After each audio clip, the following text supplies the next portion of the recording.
you went from growing up in poverty to founding the Amazon of care services. We'll talk about that today. It's Scroll.care. It's Renee Balcom. She is the powerhouse behind Scroll.care. They are a game-changing platform helping millions of overwhelmed families finally find safe, trusted care with just a few clicks. So we're here. If you're someone who is a stressed out family member looking for help, if you are someone who is looking for human first care and we're looking to get this app used and figured out, Scroll.care links you to a carefully vetted network of providers, making it easy for you to connect with professionals that match your specific needs and preferences. We're talking about brain health, care coordination, end of life, health and well-being, medicine, safety, therapy, so much more. Renee is here to tell us about her app, what it can do for us, how it can help us. So Renee, it's been a while. How have you been? I'm great, Robert, and I am so happy to be here with you today. I love your show. I love your audience, and I am a big fan. So I always appreciate being a guest in your podcast. So thank you for having me today. Thank you for thanking me, and I'm a big fan of you too. And in general, there's a lot of these like transitional care, elder care people, like senior advocates, etc. The work ethic is amazing. You figure like, how do you find the drive? How do you find that mission purpose to keep you going? It's just it's amazing how people like you fit it all in. So I have so many questions, so many things to talk about. But tell me about what has you excited. What's your current passion and purpose? Well, listen, I have been a healthcare advocate and pushing 18 years now, which is pretty wild, right? And through that journey, it's just been really, really apparent that we needed to look at a solution that was more accessible to people than paying a premium. Like my consulting business is an expensive business and it's a very one-to-one service.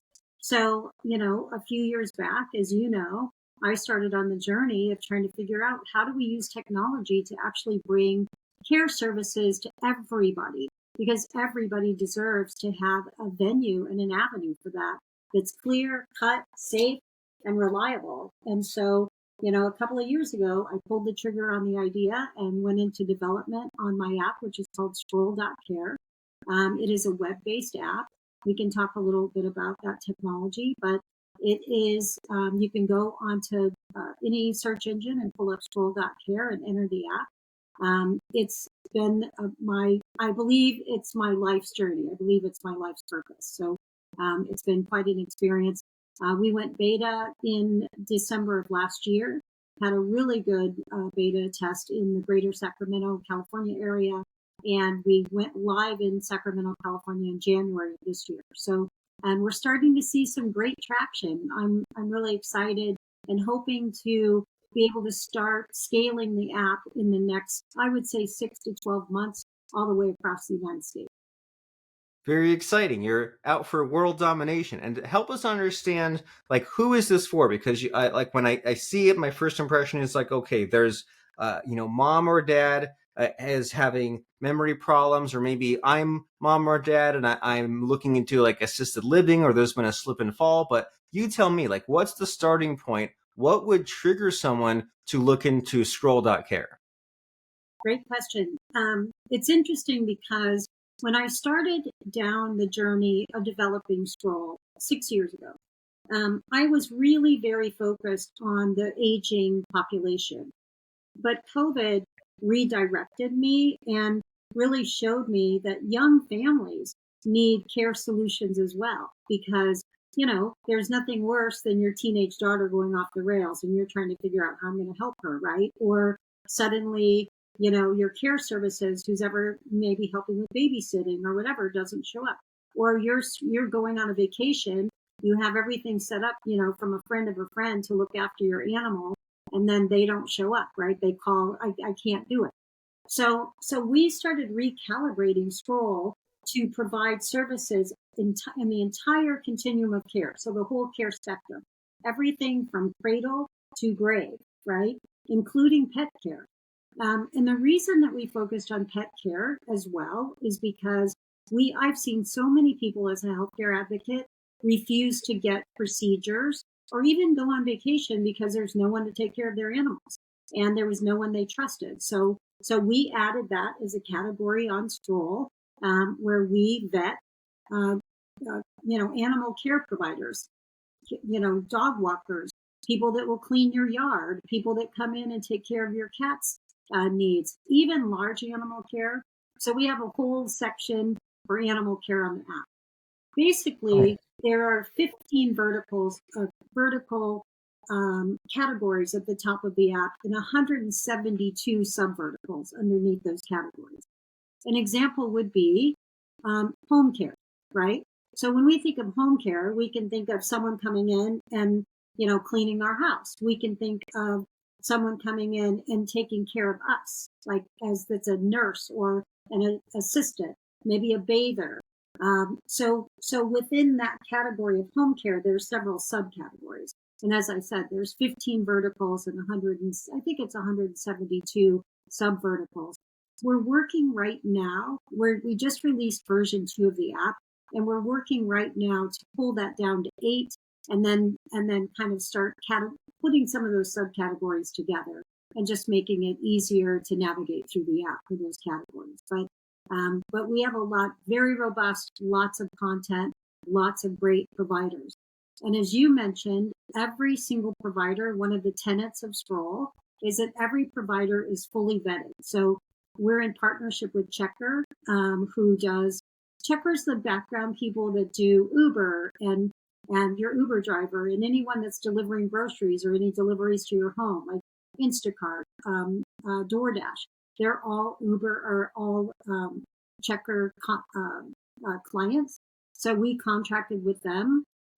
What's nice with Checker is on the app, let's say we have an attorney that does, wills and trusts, right? So the state of California, and every state has a different rule about what that licensing looks like for that attorney.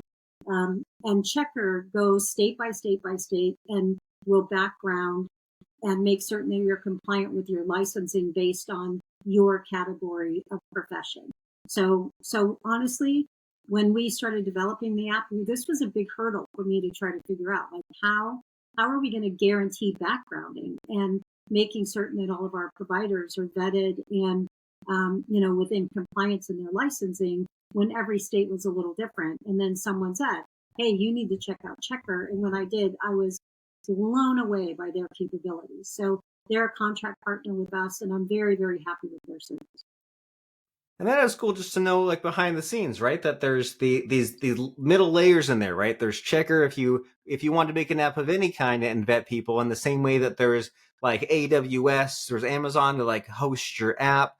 Anything AI, you can usually just kind of connect and tie into someone else's system, and then there you go. It saves you the years, decades of building it yourself, which might even be just impossible, right? Cost prohibitive to have all these people research and look into these people. And so what was the decision behind all the verticals, right? Someone might say, well, I just want to focus on like one or maybe two, kind of like how like Facebook started with like just the universities, then they expanded out. So why did you go full fire hose and say, hey, I'm off to change the world. I'll do all these verticals. I'll do the pet sitting. I'll do the teenage therapy. Why that decision? Because I'm crazy. Because, I mean, literally. I think it was when we ran the beta testing in the market.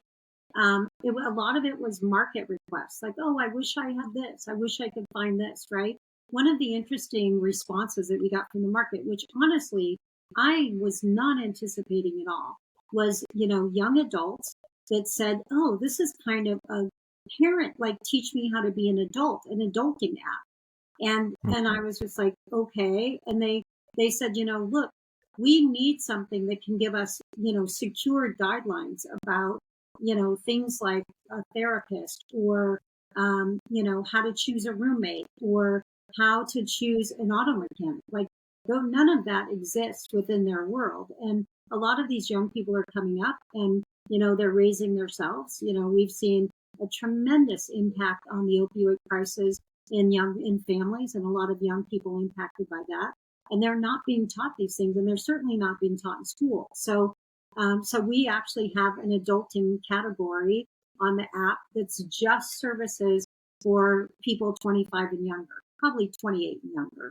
more like that. But yeah, but I'm excited about that because it was specifically requested by the market, and I did not anticipate that age group would even be interested in an app like this, but they very much are.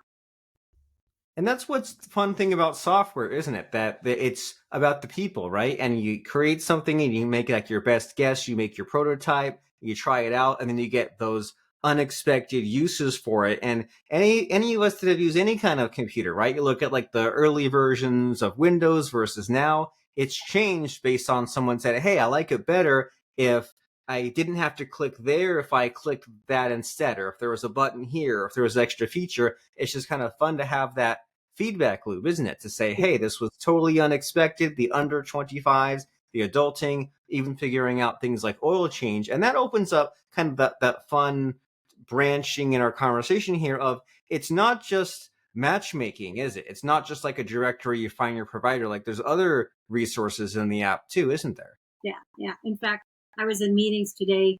We're establishing master classes right now.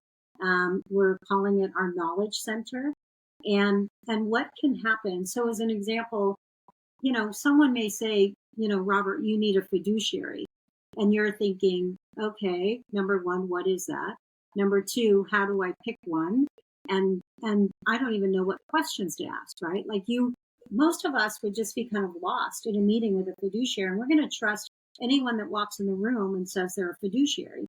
Now, let me just let you know that in the state of California, it takes 1,000 hours to be a hairdresser in the state of California. So 1,000 hours to cut hair in the state of California. Guess how many it takes to be a fiduciary? Guess 100. 60. Oh boy, even worse. Yeah, yeah. And a fiduciary, once they're licensed, they not only can control your money, they can control your person if they exercise the court correctly. So it's important to me that people are educated and empowered about the relationships they're stepping into in these very kind of different relationships in the care spectrum, right? Now, I'm not saying every fiduciary is bad. There's a lot of wonderful fiduciaries, right? But I'm also saying it's not difficult to become one if you want to. And so you need to, as a consumer, as a care seeker, you need to know what you're looking at, what their requirements, what their qualifications are, what questions to ask them, and how to really manage and advocate for yourself in those meetings. So in the Knowledge Center, we have 15-minute master classes for the consumer to be able to step in and learn about how to have a meeting with a fiduciary, right? It's a really quick, tool that every care seeker can step in and learn a variety of different skills from a variety of different providers. Well, very nice. Well, you're giving me some flashbacks to when we last spoke on the podcast 7 or 8 years ago. Like it's coming back to me now. You were talking about some of these things, like when you go to a doctor, have a little note card and have like 3 questions to ask your physician. Like there's all these things about life that like there's no instruction manual for, and these things to navigate. And it seems kind of absurdly simple on the outside looking in. But if you're someone that has not navigated these things, right? The fiduciary, and you say, well, I don't even know what questions to ask, what's a bad one, what's a good one. It can be kind of overwhelming. And you mentioned the pandemic, and that was like, I mean, it could have been way worse, right? That pandemic could have been like, it could have been like extremely deadly, but instead it just showed like just how fragile everything about our lives are. And like you see a lot of like ignorance out there, right? And someone might say, well, I don't understand this about science, politics, take your pick. So I'll just stay away from that. And you think, well, that's to your detriment, right? That's how you end up dying of like a preventable disease, or that's how you end up like losing money wise. So it seems really scary, right? This attitude of being against learning.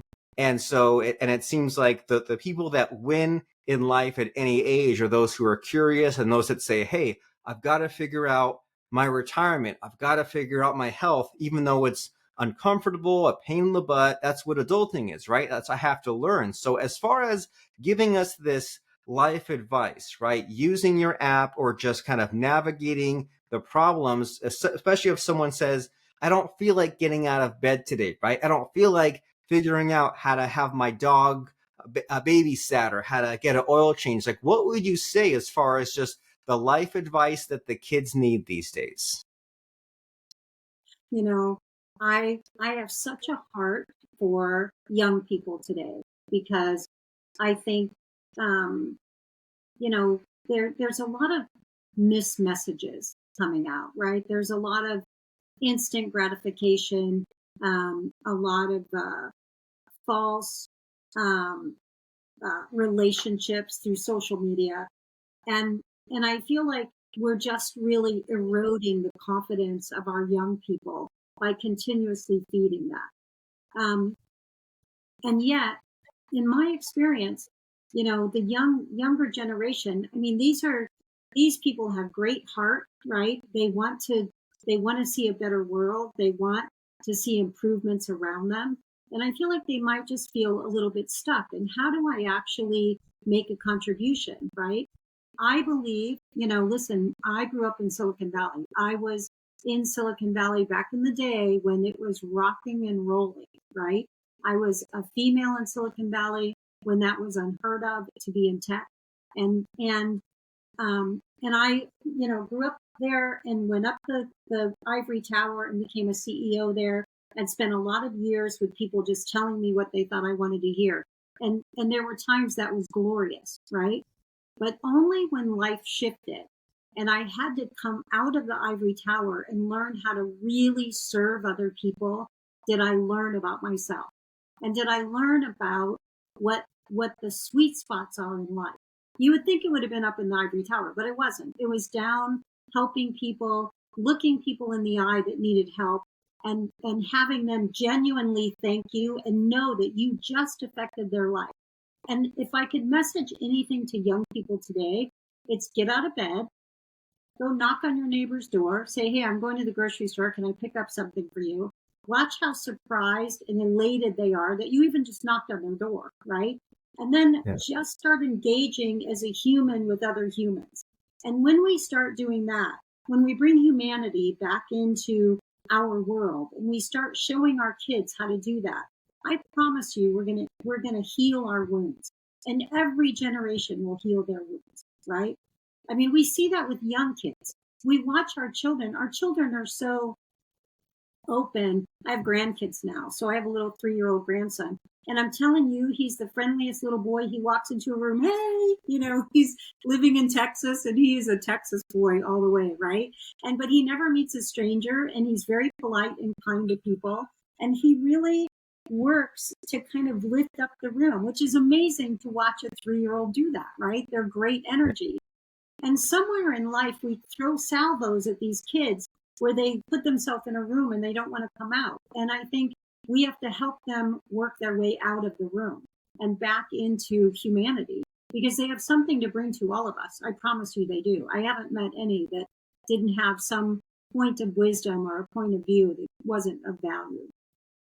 That's a great message that I have something to contribute, you have something to contribute, and it seems like maybe one of the secrets to life is contributing, right? To helping other people. That's And of course, on its face, you help the world, but it also makes you feel good, right? And it helps drive you and make you more productive. So that's a great message. And in our last few minutes here, I know that you're really tapped into the medical, the healthcare industry from you used to do like the medical billing and now you have the app. But what do you think is missing in the healthcare industry today? What really needs a lot of work?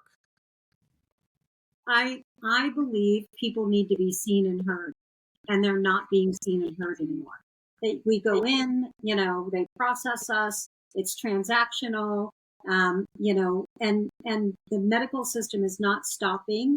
And again, they're taking the human to human interaction.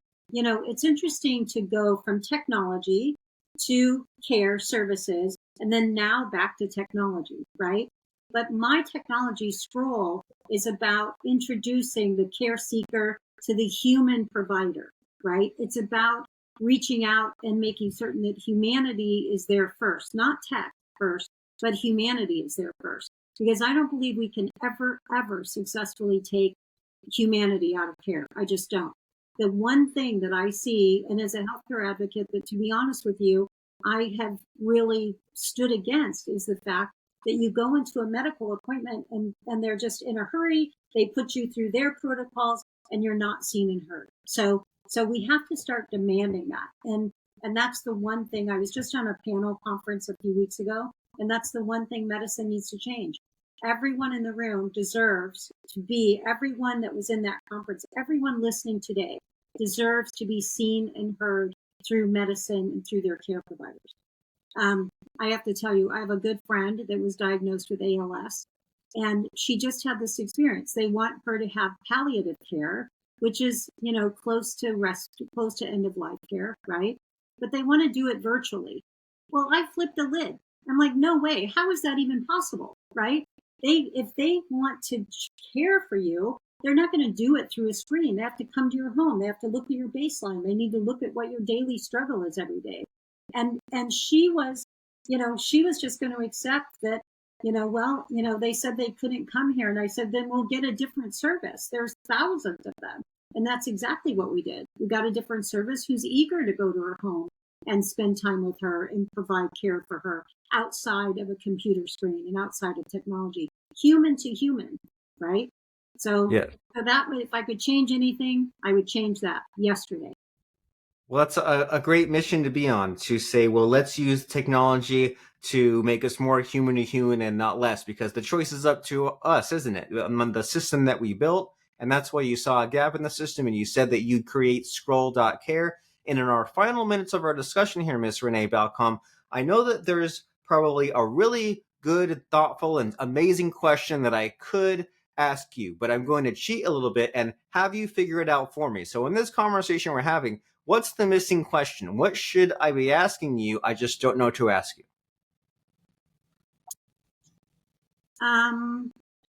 I think the number one thing that people have said to me lately is where does the perseverance come from in getting through this project? And because I've been at it for a while, right? And there's all kinds of offers of instant gratification when you're building a business, but you and I both know that's just not true, right? We have great days and then we have bad weeks, right? So, that's just what business is all about. So this journey that I'm still on is, although it's been complicated and hard and a lot to figure out, I believe that if you're called, you will be equipped. I believe that if you have purpose and you found your purpose, you will have every single thing you need to deliver into that purpose. And that's what I count on, and that's what keeps me going every single day.